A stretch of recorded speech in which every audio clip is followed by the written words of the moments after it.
Euzubillahimineşşeytanirracim. Bismillahirrahmanirrahim. Rabbi şrah li sadri ve yessir li emri ve hlul ukdeten min lisani yefkahu kavli. Selamünaleyküm ve rahmetullahi ve berekatuh. Inshallah, we will start with a new topic today. Very important one. So this is 13th flash. I will give you a minute to find it on your apps or books. 13th flash. Do we have the book for flashes? Okay, Natalia got the one. 13th flash. From flashes, 13th flash. It's around page 104.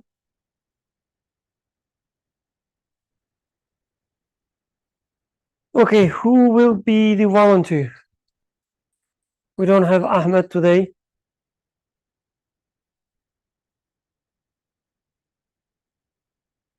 You, okay. Oh, where's the microphone? The beginning of the 13th. Yeah, we are starting from the beginning. We can read just the beginning and then the first indication. Bismillahirrahmanirrahim. The 13th flash. The 13th flash, explains the meaning of I seek refuge with God from Satan the accursed. And the Quranic verse from section 23, verses 97 to 98. In the name of God, the merciful, the compassionate, and say, O my sustainer, I seek refuge with you from the whisperings of the evil ones, and I seek refuge with you, my sustainer, lest they should come near me. This is about seeking refuge with God from Satan. 13 indications will be written. Some of them have been explained and proved in various places in the 26th word and other parts of the Risale-i-Nur, so here will be discussed only briefly. The first indication. Question. Although evil spirits do not interfere in the universe in any way in regard to creation, and through his mercy and favor, Almighty God takes the part of the people of truth, and the attractive beauties and virtues of truth and reality strengthen and encourage the people of truth, and the repulsive ugliness of misguidance revolts the people of misguidance. What is the reason for Satan's party very often gaining the upper hand? What is the wisdom in it? And why should the people of truth always seek refuge with God from Satan's evil? The answer, the wisdom and purpose is this. For the most part, misguidance and evil are negative, destructive, and pertain to non-existence. While in the great majority of cases, guidance and good are positive, constructive, repairing, and pertain to existence. Everyone knows that one man can destroy in one day a building constructed by 20 men in 20 days. Yes, a person continues to live due to the existence of all the basic members and conditions of life, life being particular to the all-glorious Creator's power. Yet by severing a member, a tyrant may make the person manifest death, which is non-being in relation to life.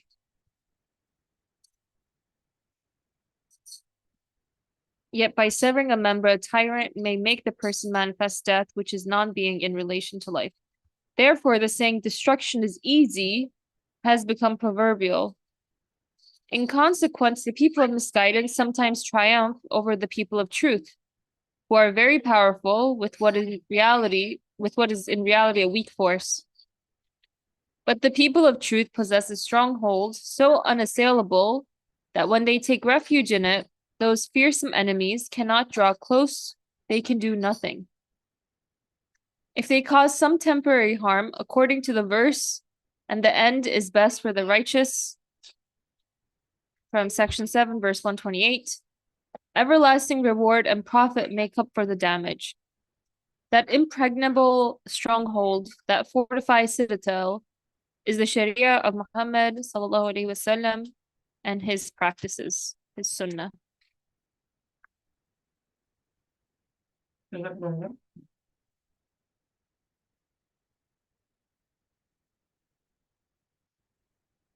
Okay, let's start with the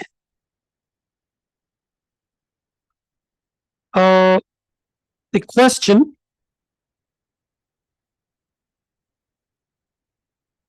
So just to summarize, this 13th flash will be about seeking refuge with God from Satan, accursed. Euzu billahi mineşşeytanirracim. Okay, that's this 13th flash is the interpretation of this tafsir of this ayah. Euzu billahi mineşşeytanirracim. And the author will study from many different angles. And the first question starts with, wait a second, why we need even seeking refuge from Satan? What is the point of it? So I think this 13th flash is very important, especially to make the distinction between belief and mythology. Okay? So there's one reason that this 13th flash is very important. Distinction between belief and mythology. What I mean with that, it will be clear, inshallah, as we discuss. Are there any initial comments, impressions about the part that we read? Very beginning of the 13th flash for those who just arrived. Flashes, 13th flash. You want to say something? Okay. Could you pass the microphone to Natalia, please? I guess I just wanted to say that a lot of it resonated with me. Like, you can do a lot of work in your iman, and it can be like one ill-intended person that will ruin it for you. Like, I don't know, it's I'm still in my journey, and it's still really hard for me that after I come for months to these discussions, and then someone says something like, yeah, but children are dying, and I'm like, oh my gosh, that is true. And you forget all of a sudden everything you worked for can be it can shake your foundation. Yep. Right? I'm more of a funny example. I know that Zayn Malik, this guy in a boy band called One Direction that a lot of girls like, he's Pakistani, he was really famous worldwide, and he stopped being Muslim because he said, quote unquote, I just don't think you need to pray over meat to be able to eat it. And I'm like, well, that was such a silly example of why you would renounce your religion over something so small. Great, alhamdulillah. And everything actually, as author explains it here, every such thing are very small things. Right? But apparently, they look like very powerful, effective, and practically speaking, when we look at our lives, forget about the outside world, just our lives, we see that in our individual lives, the moments that we forget about the belief, we lose ourselves in the daily life, the worldly life, these moments are usually more prevalent, right? More common and more powerful. When you have a stress in your job, it is more powerful than your urge for prayer. Right? The stress always overcomes. It not overcomes, but it's always more decisive, superior in your decision making. Okay? Tiny things. Any other initial comments before we dive into text? You want to say something? Who has a microphone? Yeah. So I guess just paraphrasing the question at the beginning, would it be too much to say, if, as you claim, Islam is the truth and this is what the creator of this universe intends to do and whatnot. Look who is ruling the world now. Is it the believers or unbelievers?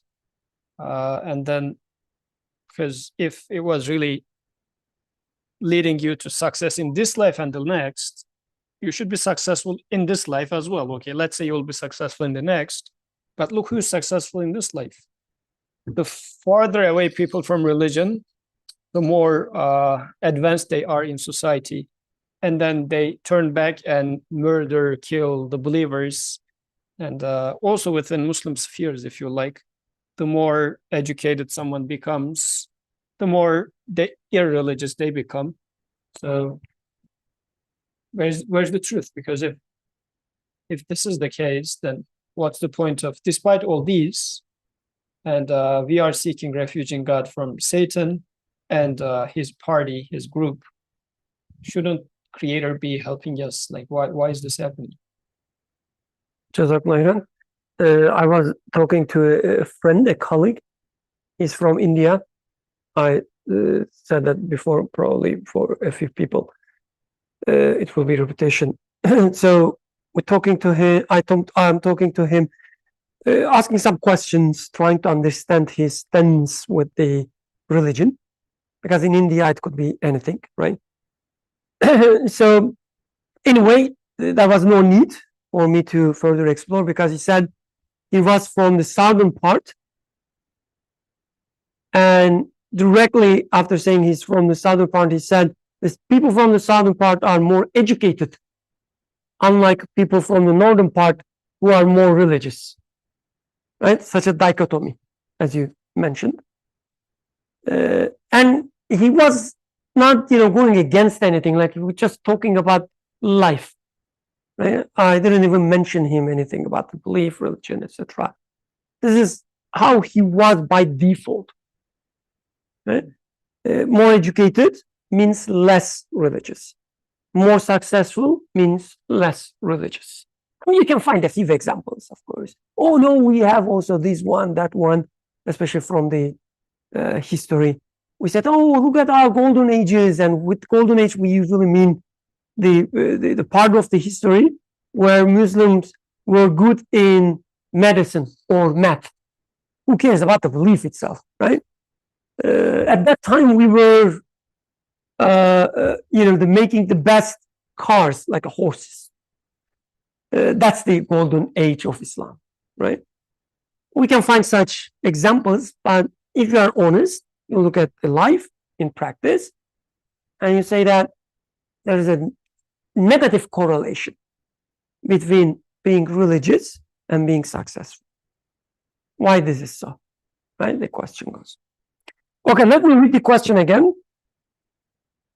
Although you can take it as, if you claim, right, you pious scholar, you claim that evil spirits or evil, I don't know why the translation says evil spirits, shaitan or shaitans, do not interfere in the universe in any way in regard to creation.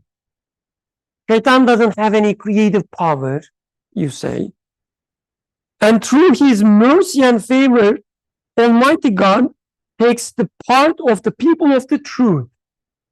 You say, the Almighty God is the most powerful, most merciful, and he's with the believers.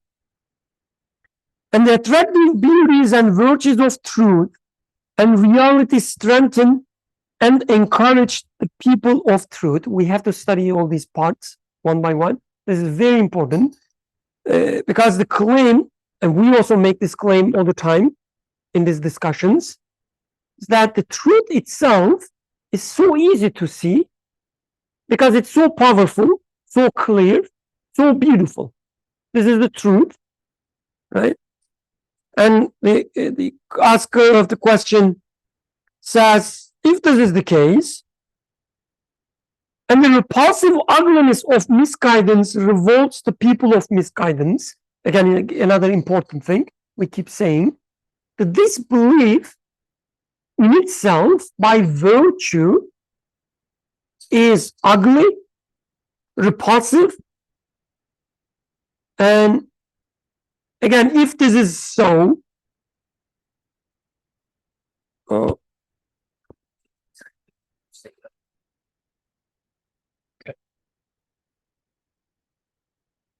So, and the repulsive ugliness of misguidance revolts the people of misguidance. Then what is the reason for Satan's party very often gaining the upper hand, meaning they are winning over? What is the wisdom in it? And why should the people of truth always seek refuge with God from Satan's evil? Like if evil doesn't produce or create anything, yet we seek refuge to the Creator from something that apparently insignificant. How is that possible? I mean, to practically say it in another way, like many of you guys are attending discussions for quite some time. So in those discussions, we are explaining that, or our conclusion is pretty much being that it is self-evidently clear that there must exist one God. There's no other explanation. It's nonsense to believe in causality, chance, or this or that. Yet, when you go back to the college, it's just the other way around. Like it sounds as if everybody is following in this ideology of chance or whatnot. How come? I apologize. Apologies. Okay, so is question clear? Did anyone feel offended with the question? No, right? This is a very core question we all have. Like if you are honest to yourself. From time to time we say, oh, no, we have the truth. I'm happy with it. Who cares with the rest? Especially in such circles. But the moment you step outside, you see that the attractiveness of the success of the evil. And the question is, what is the point with that? You claim that everything that is truth, which is revealed by the Quran, or the revelation, let's say revelation,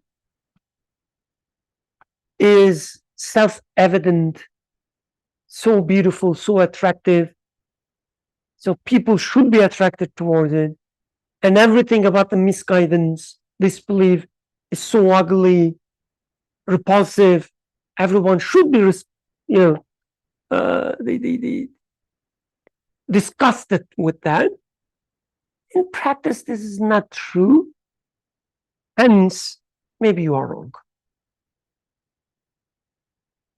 Right? For some of us, we may not have such question because the belief is just an option, like a culture, right? As we were discussing before during the dinner time. It's just a culture, it's an option. Who cares? Like there's no such thing as this is better than that one. Right? You dress like this, I dress like that. Right? This is the religion. It's my, personal thing. What happens in my mind when I'm at home. When I'm outside, I'm with everybody else. If this is the case, I wouldn't have such a question, of course. Right? Because religion wouldn't, or belief wouldn't interfere with my success in life.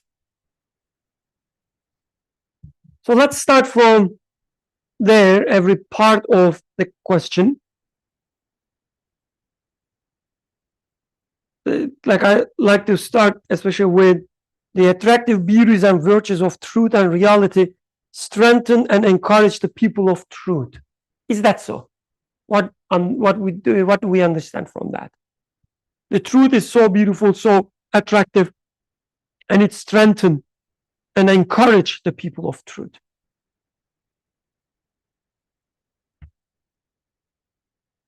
Any comments? What do you understand from that, first and foremost? What does he mean when he says the truth is beautiful? Is he talking about, we Muslim people, we treat our elderly people better. It's more beautiful. Or, dressing of Fahim is more beautiful than a non-believer. Is that what he means? Where is the beauty in truth? Where is the attractiveness of truth?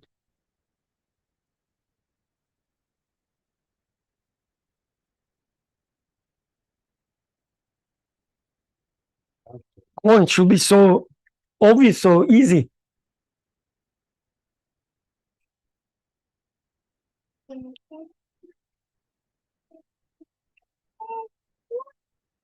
Is belief beautiful? Unless we can combine, because usually talking in terms of contrast is easier. We can combine with the next paragraph. The misguidance is repulsive and ugly. Who has a microphone? Carefully to Ayşenur, please, very carefully.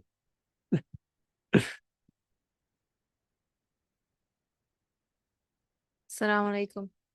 Well, I was thinking about it in terms of like, I have this baby in front of me, and there's two ways I can look at him. One way of looking at him is that every day he's growing older, and he's being subject, he's going to grow up in this world where things perish, things die. Every day he's inching closer to his death, to annihilation. And I can't stop it. And I can't hold on to his, I was telling Abdurrahman on the car ride here, I was like, this is the youngest he's going to be, the smallest he's going to be today. Like, we can't hold on to it. And so in that perspective, like, his life is, he's already dying, and he's dying in a world that's also dying, right? Like, in terms of however you want to look at it, in terms of climate change or otherwise, just like all the evils that we seem to see in the world. And so it just fills you with despair, and you're like, oh, this baby's in this world, and there's no good in it. Another way of looking at it is that, when I see him, I see beauty. I see I see lots of beauty, and I see sustainership in that, like, he's being taken care of, he's growing, he's made to grow in such a way where, every day a new update comes, and he's able to like roll a little bit more or make a new sound, and I'm like, oh, that's amazing. But that even if the days are fleeting, the one who's I can recognize that whoever is giving these qualities of growth, of nourishment, of sustainership towards him will be the one to sustain him when I'm not there, or even when I am here. Like, he won't be left alone in this world. And so what I'm shortly trying to say is that through belief, or through a recognition that my creator is taking care of me, is taking care of this baby, is creating him every single day, is surrounding him with, this baby doesn't know anything but mercy and love and compassion, right? The one who is taking care of him and providing him with all of that, I can recognize that he will not just annihilate this baby. He will not just annihilate all of my feelings that have been given to me for this beauty to last and not be subject to destruction. So the attractiveness or beauty of truth, what I see is that it opens up doors of meaningfulness in which, although I may experience transient things, they point to an eternal reality.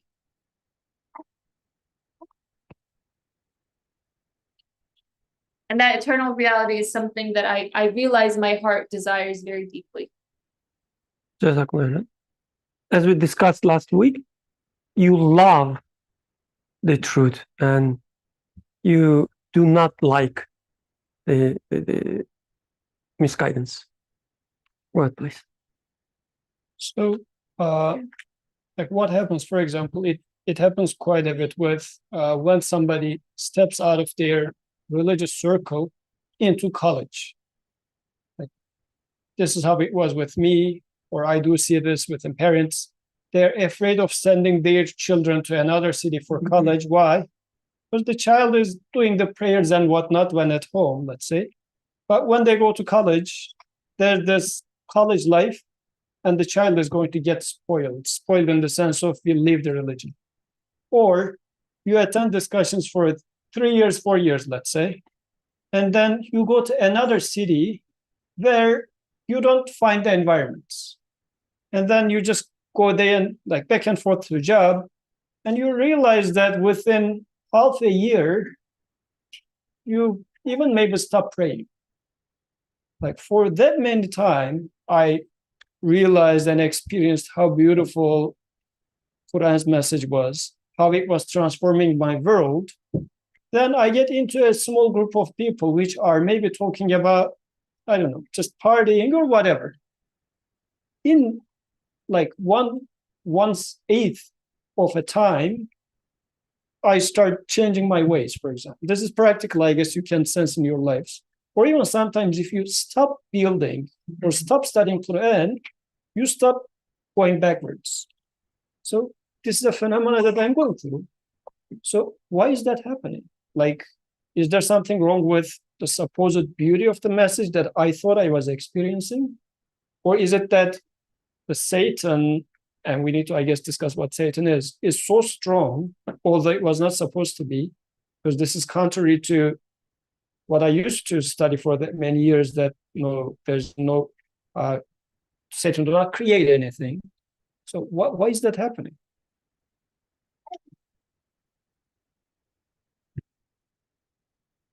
You have something, William? Sure.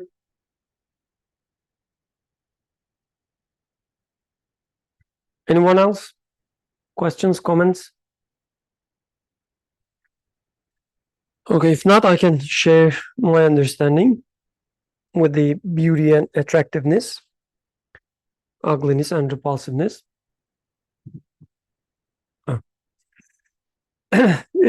So when we look at what is at core of belief, okay? And when we talk about the belief in the circle, we always talk about the core of the belief, right? We start from there.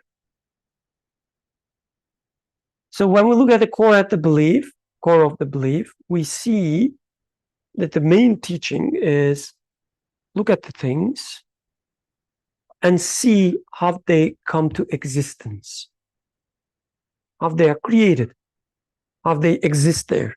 Okay? Is it coming from nothing? Is it coming from itself? It's created by other things in this universe. What is it? Okay? Or maybe there's something called nature that gives rise to things. That's fundamental question. When you answer it in one way, it's called belief. When you answer it in another way, it's called unbelief. Okay? So the belief says, when you look at anything in this universe, you will realize that nothing in this universe can give rise to it, can create it. What is at stake with anything you look? An apple. Take an apple and say that, okay, where is this apple coming from? The belief says, look at the apple and you will see the infinite wisdom, infinite knowledge in it. You will see the infinite power in it. And it cannot come from anything else in this universe. You cannot find it in this universe, the belief will say. Okay? And when we look at the apple, we do see, really, there's infinite power, infinite knowledge. How? Because this apple, simple apple, is connected to the tree, right? There's a perfect relationship between an apple and a tree. What we observe in this apple, we can observe it in the tree, that the apple is sitting on it. The same apple has also a connection with the sun, with the materials in the earth, with the water, with the wind, right? Or every particles in the air. The same apple has a connection with the stars in the sky. You will see that certain materials in apple is coming from the skies. Or every moment, every instance of this apple is affected, quote unquote. Again, it means a link, connection from the black holes in the universe. Everything is so intermingled, right? The color, for instance, happens to be a perfect color for us to enjoy. The taste happens to be a perfect taste for animals or us to enjoy. Such a coincidence, our body can digest this apple. Like wherever you look, you see all these connections. And you say that whoever is making this apple must be the one making everything else as well at the same time. So you see all this power in a single apple. When you look from this perspective, everything becomes so clear, right? It is so self-evident. Nothing in this universe can possess such an infinite power. So obvious. Even a child can say that, yeah, this is true.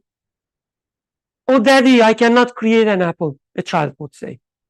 Daddy, you cannot create an apple. Don't make me, laugh, the same child would say. It's so obvious. So the clear part is that what belief claims is so self-evident that nothing in this universe can create this apple. La ilaha. Right? This is the main core of the belief. And then the attractiveness. One thing, at least, one aspect of it. When you realize this apple cannot be created by anything in this universe, but it's still there.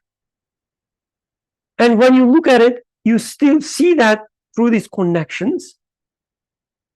Whoever put this apple there must be the one who also know what I need, what my body needs. Perfect connection between apple and my digestive system, right? So the one who creates the apple must be the one who also knows or creates my digestive system as well. And it seems this certain thing, certain one who creates the apple and my body cares about my needs as well. He creates me in this way, and then he creates an apple out there in my reach. So whoever creates me knows about my needs and cares about my needs. Right?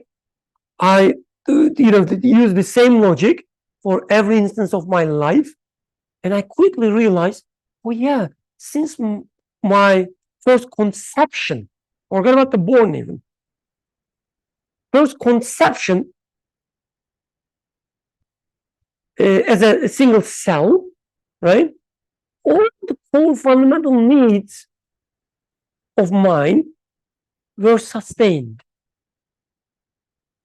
In my mother wombs, I needed this strange connection to my mom's body. When you think about it, it's so strange. When you experience the birth, right? It's so strange. Like it's such an interesting, from another perspective, let's keep the word strange, engineering there, right? It's put there so that why? My body will be sustained. It's so obvious that somebody put some effort there.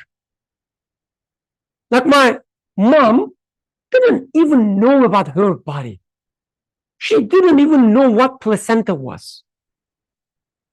She would know about the blood because, she sees it when the finger cuts. That much she knew. Somebody put an effort to sustain my needs when I was a handful of cells. And then the environment in the womb is so beautifully, again, engineered. All the fluids, the temperature, right? How it reacts to the gravity, everything about it.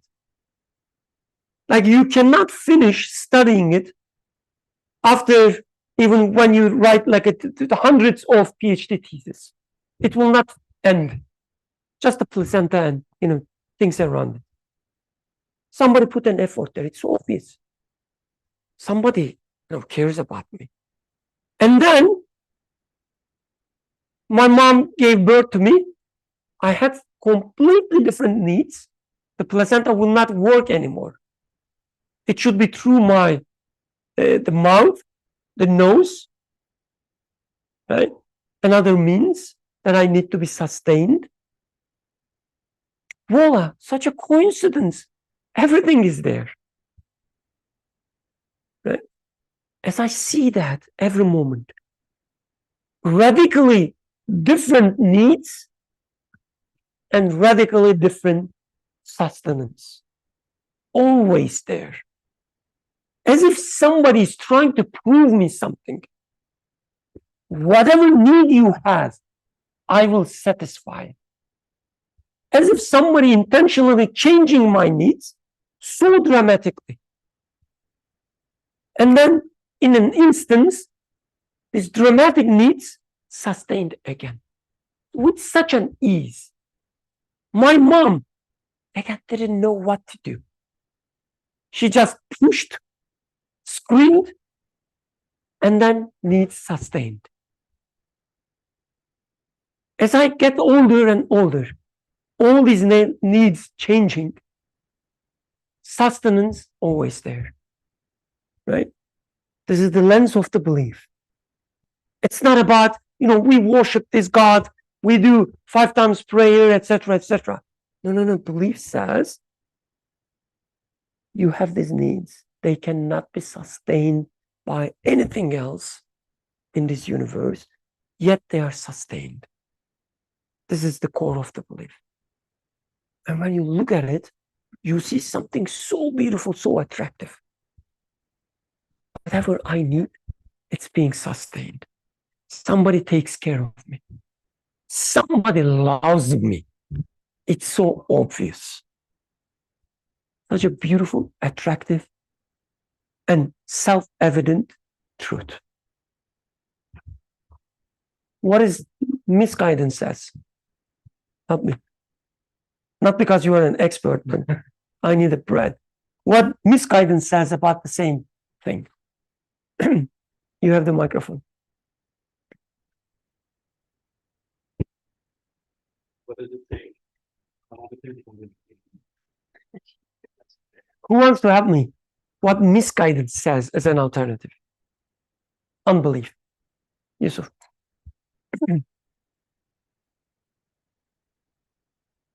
Yes, it just says you happen to be because of your genes, or you happen to be because of, it all started with these first 2 amino acids sitting on top of each other somehow, and eventually you end Having up a being conversation. Yeah, so there's some sort of it gives me a huge history of what might have happened. Then somehow, as you said, it's self-evident. In one side, there's a self-evident truth. In the other side, there are a lot of assumptions, such as particles that doesn't know each other, like they just come together and by chance you end up happening to be. A lot of unanswered questions, a lot of assumptions, yet it prevails. It's although doesn't make sense, contradicts logic and whatnot, still I might tend to go that way. And the explanation of my relationship with my mother. What is it? Mother doesn't care about you. She's just trying to procreate, right? Transfer her genes to next generations. She's have all these pains for why? For nothing. It's out of chance. If one day we better engineer her body, she won't be, needing all these pains. The pain is there because we are not lucky. We are not evolved enough, whatever. She takes care of you during the nighttime, feeds you, whatever, and you suck suck life out of her body. Why? Nothing, right? This is the way it is. And when you really lose yourself with such an idea, you say, okay, after a certain point, I will not care about my child, right? He or she should take care of herself, himself. Why should I, ruin my life, my body? Why should I ruin my body? Right? The same goes with the gentleman as well. When you become father. So there's nothing there that is attractive in this picture. It's pure ugliness.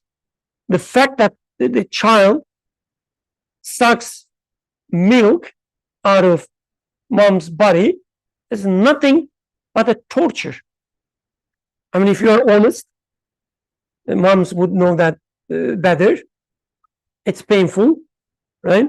It's tiresome. Nothing you gain. You just watch this ugly creature to become bigger and bigger. Disbelief. Disbelief speaking. It becomes bigger and bigger so that he will, suck more and more milk. And after a certain point, it will not be enough. You have to spend more money to buy, food. So this is the reality as we taught. Right? Nobody explains it this way because it's so ugly in itself, self-evidently ugly, that you have to cover it. You have to give names, scientific names, to all these processes so that it will not sound so ugly. Right? And it is so repulsive, not because you feel just discomfort when you hear it. This is true. But at the same time, it's repulsive because it's against everything you experience in this life. It's against every single truth that you have access to in this life.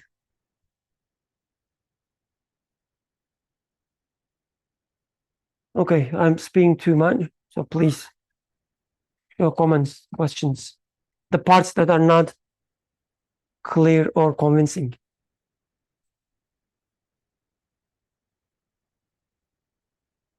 Sarah? No, you are in pain. I can see. I hope I didn't, change anybody's mind about having a child. Stick to the first explanation.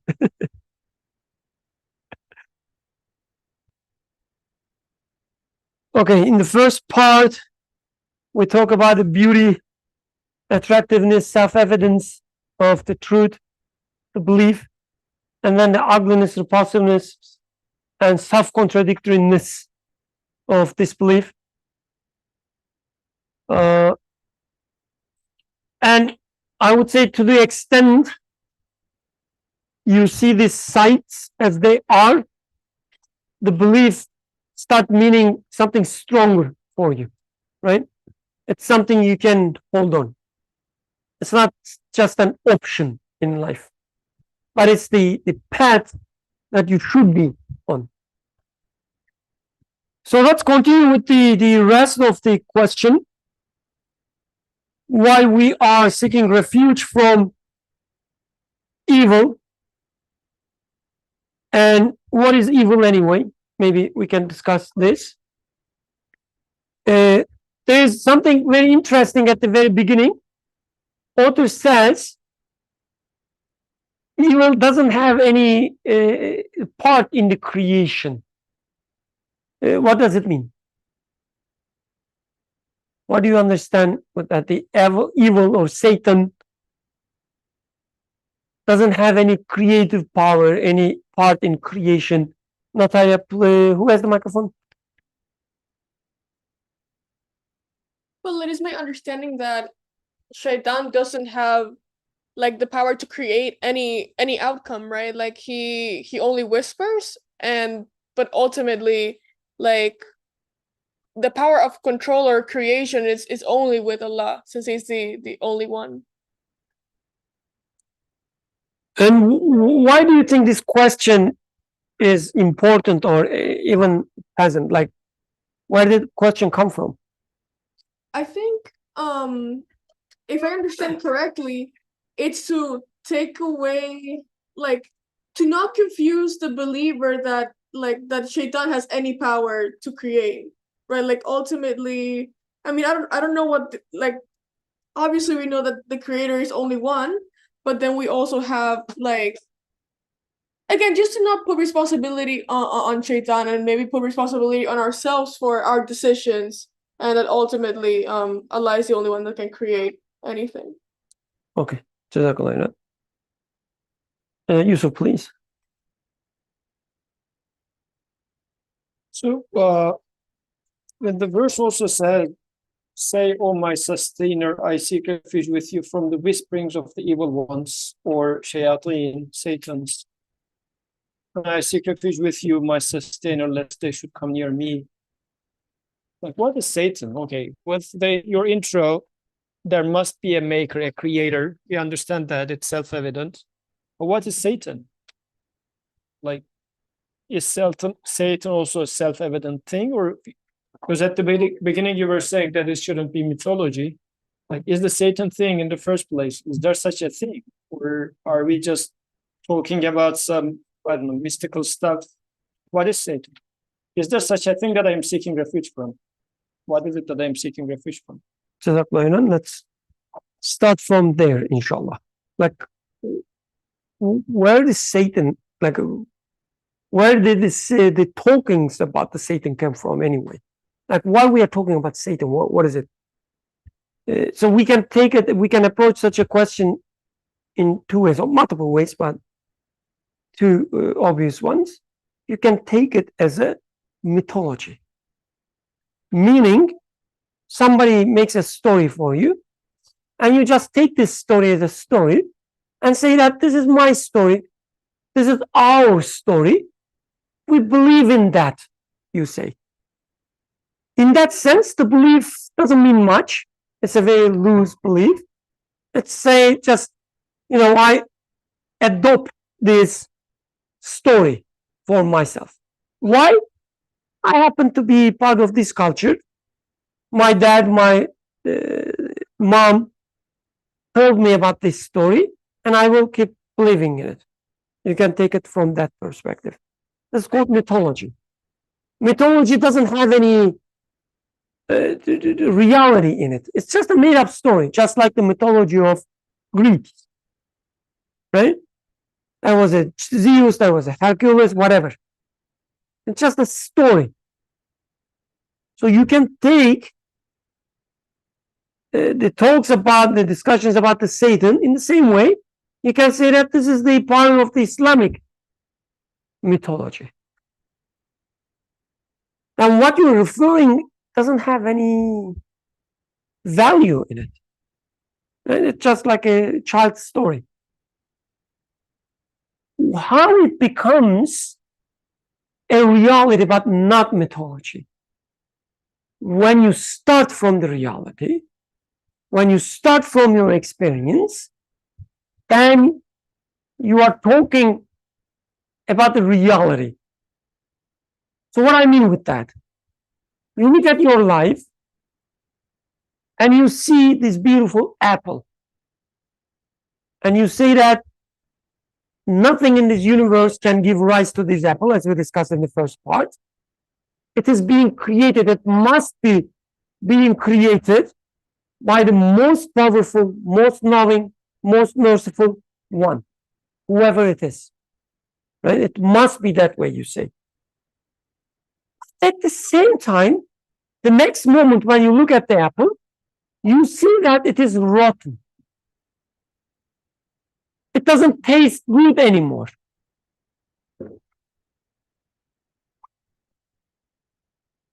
What is it then? This rotten apple. How do you explain this? You look at the child, and as we discussed in the first part, you see all this beauty, right?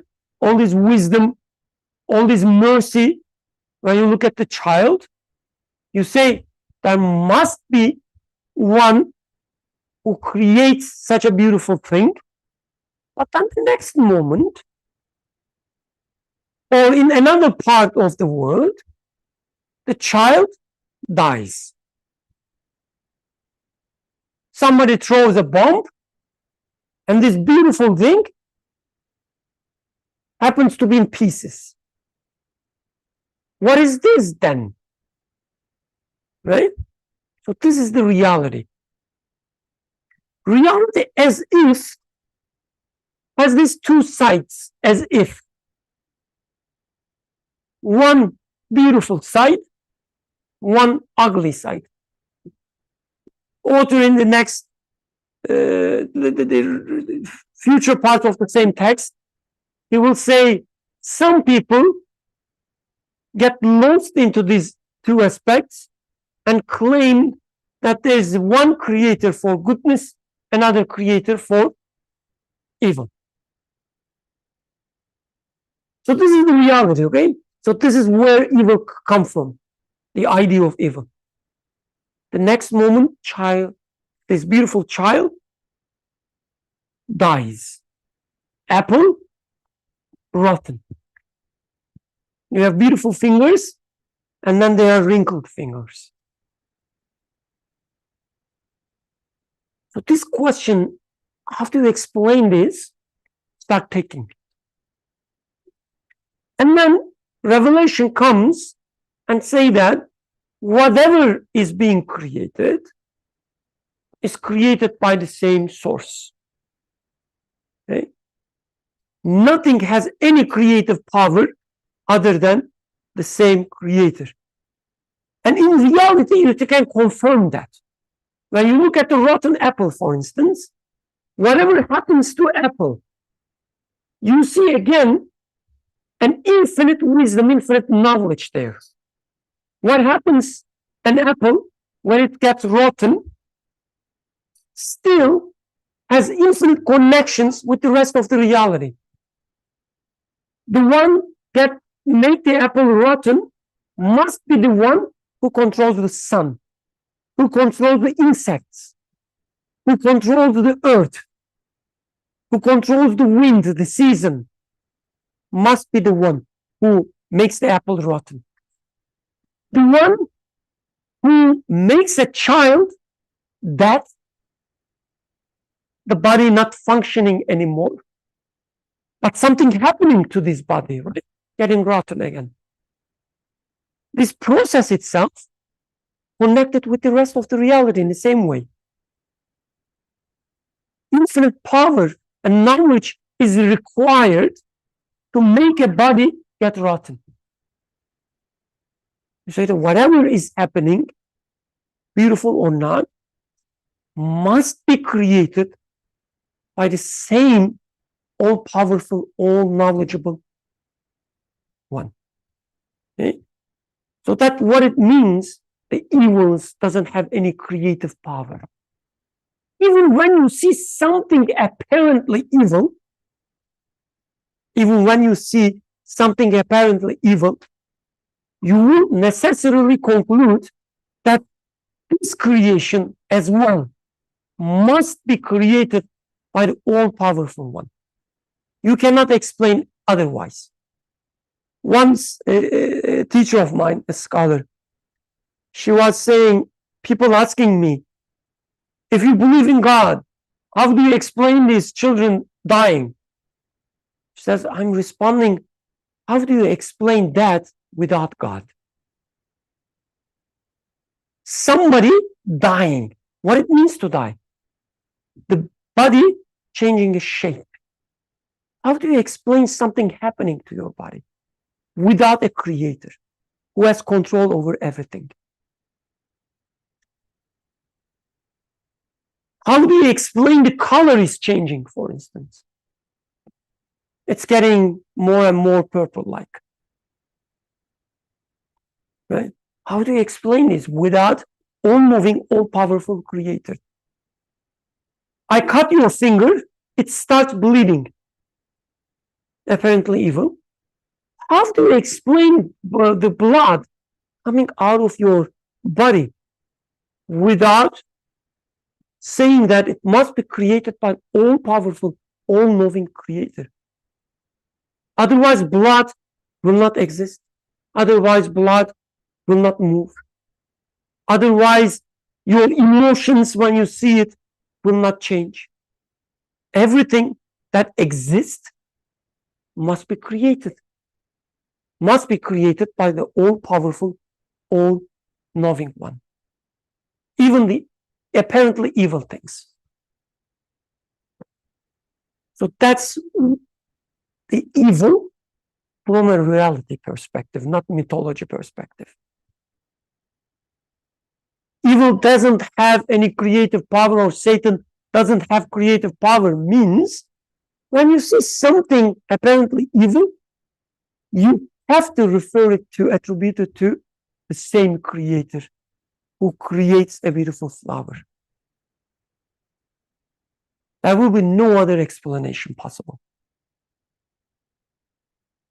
Let's continue. So I'm feeling like the way you're presenting is not how we used to see it. Satan is Satan. We know there's a story of Satan in Quran, and there is story of Satan not only in Quran, in Bible. So it's not news to us. Like the idea of Satan was out there, but it's presented as this guy with like two horns, or like in certain mythologies, or in Quran, in a certain person of an identity, a person with an identity, who is coming and cunningly tell lies. But what you were talking about was a child dying and it being ugly, and me not liking it and not seeing mercy in there. Like, where is Satan in here? Why don't you tell about Satan like Quran does? Or why does Quran say it the way it does and not like the way you are saying it? So can you make it a little more familiar to us so that we don't think, well, Birkan talks about something totally different, Quran talks about something totally different. Like, what is Satan? And when Quran talks about Satan, how do I know that what Quran talks about is how you're explaining it? Beautiful question. Anyone wants to help me? I'm nowhere else if anybody wants to explain what they understand what Satan is and how they know that Satan is that, or such a thing exists. So maybe we can start with, again, going back to, so that's, I warned you at the very beginning, right? I said this text is so important, right? It will cover many fundamental things in belief. I warned you. So when we read the Quran, a revelation comes and explains something, right? Revelation explains the reality to us. We live a reality, we experience certain things, we can make sense of it to a certain extent, right? And then we are baffled. We look at the creation, we see all these beautiful things happening, but the next moment, the bad things happening. And we say, well, what is going on? I enjoy the life for a moment, and I start getting older and older. This enjoyment starts fleeing away. And I said, what is the point? What's going on, man? Right? Who is this thing that making fun of me? Like, why I'm here anyway? Like, you are baffled with the reality. And then revelation comes and explains what you experience, what you see in reality. Whatever mentioned in a revelation, Quran, Bible, whatever, if it has a truth in it, must have a connection with the reality that you experience. When Quran talks about Satan, for instance, you should ask the question, what are you talking about? Like, why you are introducing a new character in my life that I don't have? Who in this circle seen any Satan? Nobody. If you take it that way. There's a guy so hidden, he lived, I don't know, at certain time he still keep living, whatever. I don't have access to such a guy in my life. Why you are telling me such thing? But instead, Quran does not do that. It says there are certain things in your life that you cannot make sense of it. I will explain it to you, Quran says, the revelation.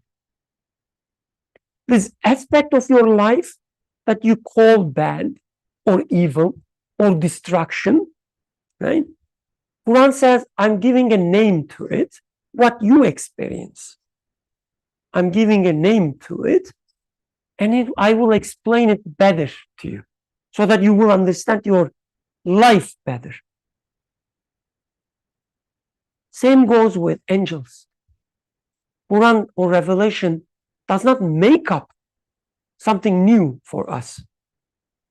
I'm telling you about some creatures that you will never see, but you have to believe in them, otherwise I will punish you. Doesn't sound so merciful. But instead, what Quran does says, do you know you experience such and such thing in your life, but you don't know what it is? Now I'm giving them a name, and I will explain you what they are as you experience in your life. That's what revelation does. It's a guidance. It guides us in this reality. Right? So in that sense, Satan is the part of the reality that we experience. And Quran gives a name to it. This story about the Satan should be read in that sense, not as a mythology. Once upon a time, there was a guy who named Adam, who had a discussion with this another guy with horns. Right? You shouldn't read the Quran in this way. You should read all these ayahs as guidance for you in this life, in this very moment. You should be able to verify whatever is being said. So that, yes, it fits to my reality. Just like Walter says, the attractive beauties and virtues of truth and reality strengthen and encourage the people of truth. Everything mentioned in Quran must be read as, yes, this is reality. Right? You read the story of Satan and Adam in this way. You say, there is a part of the real life which is represented by this Satan, another part which is represented by the angels, another part which is represented by Adam. Right? All about you, entire story, different aspects of your life. Anyway, that's at least the beginning of the answer. Go ahead, please. So then in this regard, if we go back to that story, time to time we talked about this in this discussion. But and in here, actually in my life then, when it says, oh my sustainer, and say, oh my sustainer, I seek refuge with you from the whisperings of the evil ones. So as if it is saying that, do you have those whisperings in your life? Yes. Beautiful. Do you see those whisperings? This is what I'm referring to. Like those whispers that you feel like, you have an urge, you're saying that if I get to this job, then I'm going to save my life. Then I'm really going to be happy if I get into this job. So this is that whisper. Do you have that whisper in your life? So that verse is highlighting such things because in your life you had many such whispers. You get to those jobs, you achieved all these goals, but you never achieved the satisfaction that the whisper was proposing you to get, or not propose is not the word. So promising you to get. It said that if you get the job, you're going to be happy. If you get accepted to PhD program, you're going to be happy. Now you're in the PhD program for 5 years and you're saying, where the heck did I enter this, right? So like those whispers are always there. And this is why you know what it talks about is real. There was this totally baseless claim somehow came to you and you fall for it. Although there were many other things, substantial things in your life that would say otherwise, because you experienced so many things that must have concluded you that no, satisfaction is not in getting into the school, not getting the job, not this, not that. Yet still you think that, oh, but marriage is different. If I get married, I'm going to be happy. You still mindlessly fall for this whisper. So why is it so easy to fall for it? I mean, I think this is the existence of those whispers is now a substantial proof that, as you were mentioning, there must exist a creator, I agree. But also there's this aspect that the Quran is now highlighting. There does exist those whispers, and those are coming despite your will. Because if you can shut it up, you will shut it up. But they keep coming. Just like Natalia was mentioning, she's perfectly happy with her iman, with her conviction and belief. And then, oh, how about the children, innocent children dying? Merciful God, then you put a huge question mark over there. Right? So those whispers are there, but then what do I do with them? Because it looks like they spoil 3 years of discussion with a single question. Or even sometimes, I mean, maybe it's directly sometimes about faith-related questions, but sometimes it's just about Instagram. In Instagram, you see how happy your atheist friend is as he shares a picture from the beach with his girlfriend or something, and then you realize that, oh, what am I wearing in the summer with this, like covering myself so much, and I'm miserable, and look at these guys, they're enjoying. Like Iman was supposed to give me joy, unbelief was supposed to give them misery. It looks like something is going wrong in here, and it looks like Brother Birkan is fooling us in those discussions. Like, are you suggesting something? Or so, Jazakallah, like you, very beautiful. They make this distinction. Again, when Quran talks about the whispers of Satan, you should ask. Takbir. I don't want to use the wrong words. Courage is not the right word. But you should be honest to yourself, right? When reading Quran, when you read something that sounds strange to you, at least ask the question. Show the courtesy of asking the question. Oh, my creator, what are you talking about? What whispers? Right? Ask this question in a respectful way, like in a way that you want to learn. You care about it. You sincere about it. Whispers, Quran says. I mean, you should ask what whispers, right? And then you will quickly realize, oh, wait a second, I do hear these whispers all the time, as Yusuf saying. Every time I get closer to the truth, somebody tells me that this apple must be created by all-powerful one, etc. Whispers comes. Why not just accept it happens by itself? Why not tell that this tree creating this apple, the whisper is there, right in the moment. Right? And then, as author says, but what is suggested by these whispers? They don't have any reality. They are just baseless. They don't have any creative power. What it means, if you look at them, you will understand how wrong they are so easily. Right? All these whispers. Somebody says, oh, you have to be so hardworking, earning the best, most money to be happy. The whisper is there always. Right? Even without whisper ends, you should be able to say that, oh, wait a second. That doesn't make sense. What are you talking about? Right? It's so baseless. So as Quran describes, how Quran describes this reality, in hereafter, Satan comes and tells the unbelievers, I didn't have any power over you.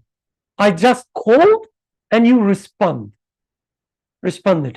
This is how it explained in Quran.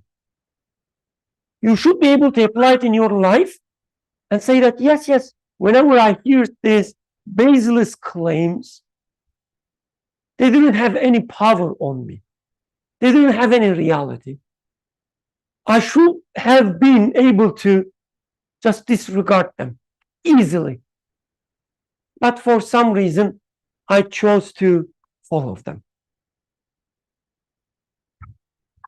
So they are baseless. Then the question becomes, now coming back to text, I mean, if they are baseless, okay, I see that they are baseless. I see what is suggested by disbelief, that everything happens by themselves.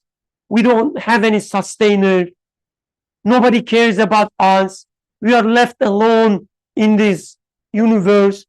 If this is just a baseless, ugly claim, just a whisper, so easy to disregard, why still majority of people fall into that? And why such a baseless claim can rule over reality, and the believers are weaker than unbelievers, at least apparently? If it is that baseless, that's the question. And the answer, we don't have much time, let's start with the answer as well. And the answer says, just because something baseless, just because something doesn't have any power, doesn't mean that you will not see its effect in your life. And one example is, I have two daughters, one older, one younger. The younger one is this, the rascal, you see. The older one builds something, like a tower, out of magnets or the blocks, builds a tower. Building a tower, something that you put effort on it, right? Each block is real. When you put one block on another block, it's something real, right? Something exists. And you can build a tower by basing on top of reality, the blocks. You put one piece of reality on another piece of reality, and it becomes a tower. Then what happens?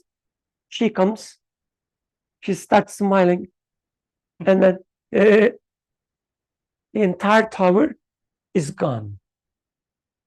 What happened? She didn't put any reality on top of another reality. She just asked for destruction by one and just touching it. So the destruction of the tower is so easy in that sense, because you don't have to put anything on top of each other. You don't have to put any effort there. No existence, no creation. It just pushing. And then another creation, of course, created the destroyed tower, right? But between the two, she does not do anything. So in terms of the effect, it looks like so powerful, destroyed everything, but she didn't do anything in reality. Author says the evil is always based on non-existence. Let's start this part, inshallah.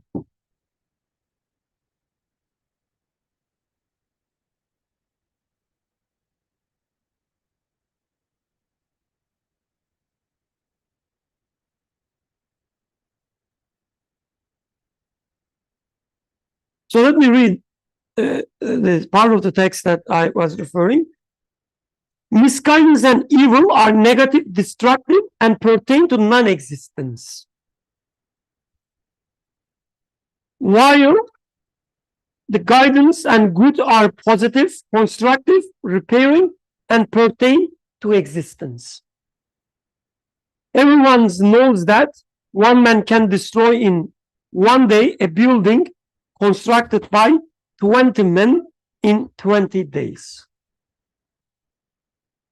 You just start a fire and the entire building is done. Not because you do something more.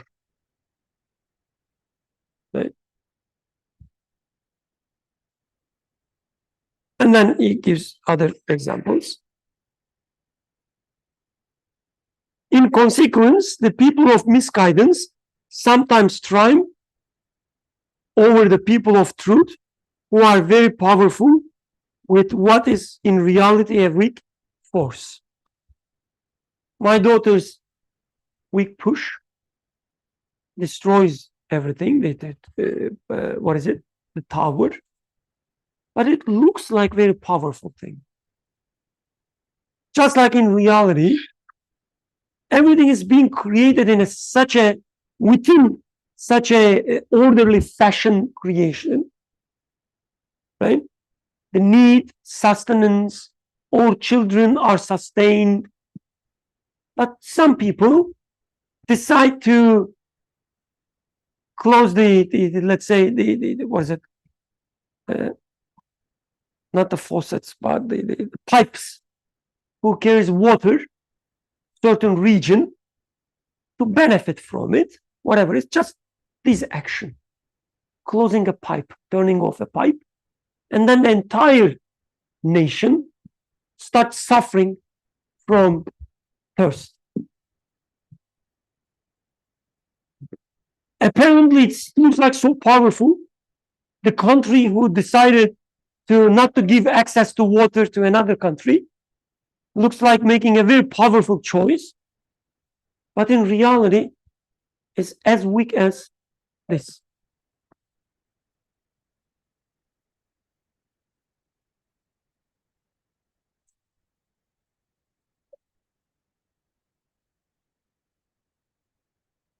When you apply it to yourself as well, as Nantaya was saying, you put an effort, putting all these building blocks of the belief in your mind, you put them on top of each other, right? You make this tower. You say, I have a firm belief now, right? And then a very weak, baseless claims comes, and this tower is destructed. Go ahead, please. So once a friend back in the day when I was in Turkey, so he is probably it was some biology class or something in the college. So his advisor is like claiming no God, and he starts defending that no, there must exist a God, and he starts giving all evidences and whatnot. And then the professor says, I am not convinced. That's all the professor says. They say the brother came home, he was so shaken, and he was saying, are there any other evidences? Like, what happened? The professor said, I'm not convinced. Not even a sentence, like. So the professor's statement of I am not convinced became such a strong evidence against belief for that person, and he is so shaken. So I think this is pretty much really describing the nature of things, because as we mentioned it multiple times before, as one brother used to say, if I hear a biology professor with British accent starts talking, my iman starts shattering right at the moment. I mean, even before the guy says anything.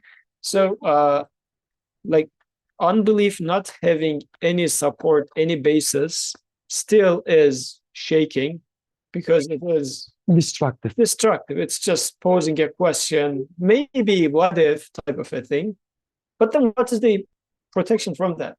Is it possible any protection? Because it looks like Bushra is always going to lose before Huda, because she's trying to build blocks, and Huda will always come and with a single finger going to destroy everything.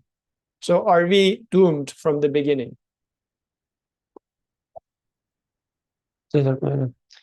And when you look at, so okay, this is maybe, let's highlight the take-home message for today's class first.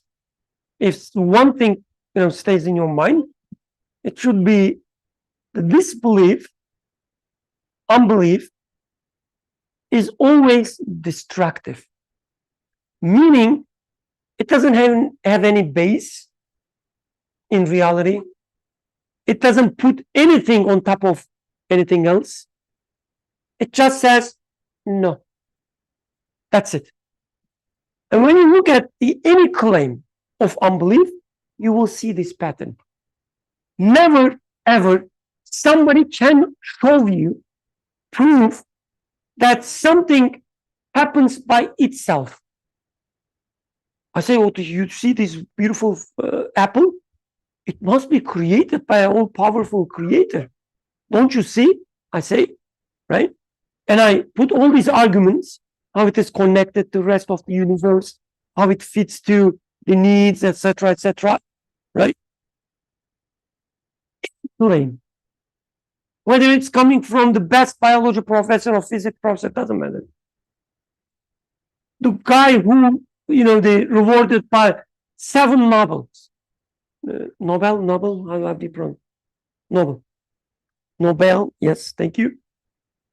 Doesn't matter. What you will hear, it's just a business claim. It happens by itself.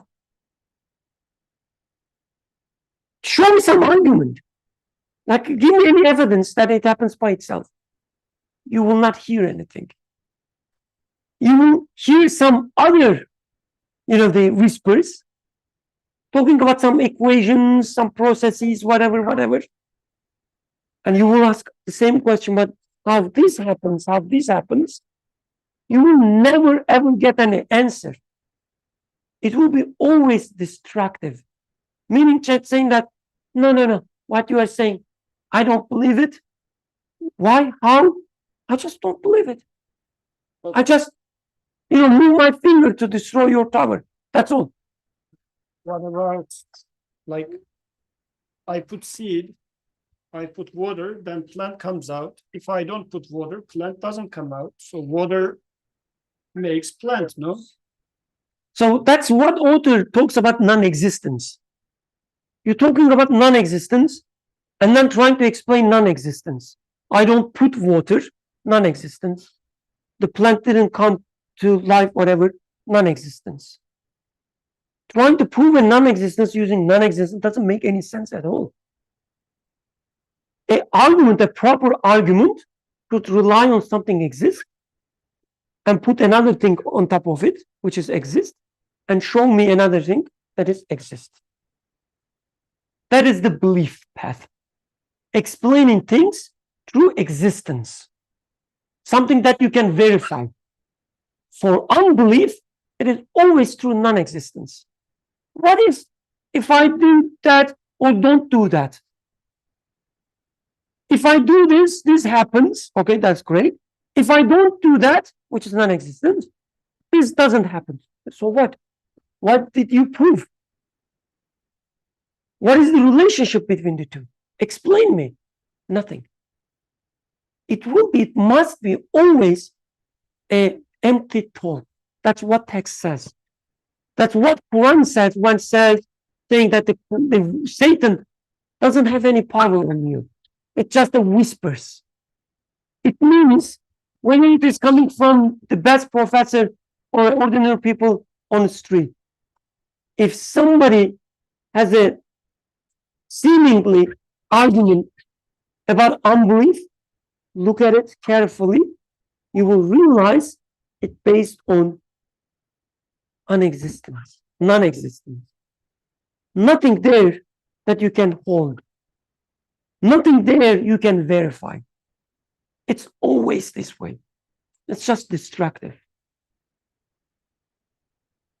And destruction is easy. Hence, it seems as if it prevails, as if it succeeds. as if. And then we will study maybe next week's. There's one final sentence. Now he's talking about this. What is it that am I going to seek refuge in? He says it is the fortified citadels, the stronghold, the castle of Sharia of Muhammad والسلام, and his practices. What does that mean, like in terms of seeking refuge in? Because it looks like he concludes with a practical suggestion. When I say I seek refuge in God, he says actually what you mean by seeking refuge in God from Satan is following prophetic practices. What does that even mean? And within the context that we discussed today, this La ilaha part, the path, my understanding, author is saying that when you have such moments, that's this destructive thought destroys your belief, right?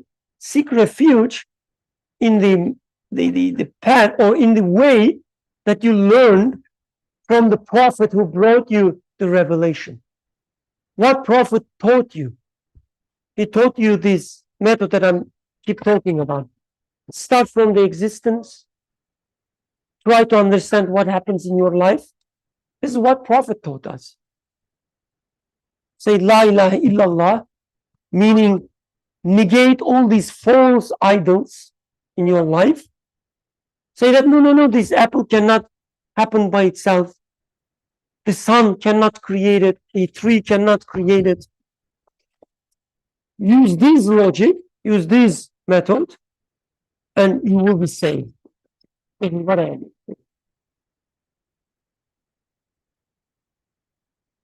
The main message of the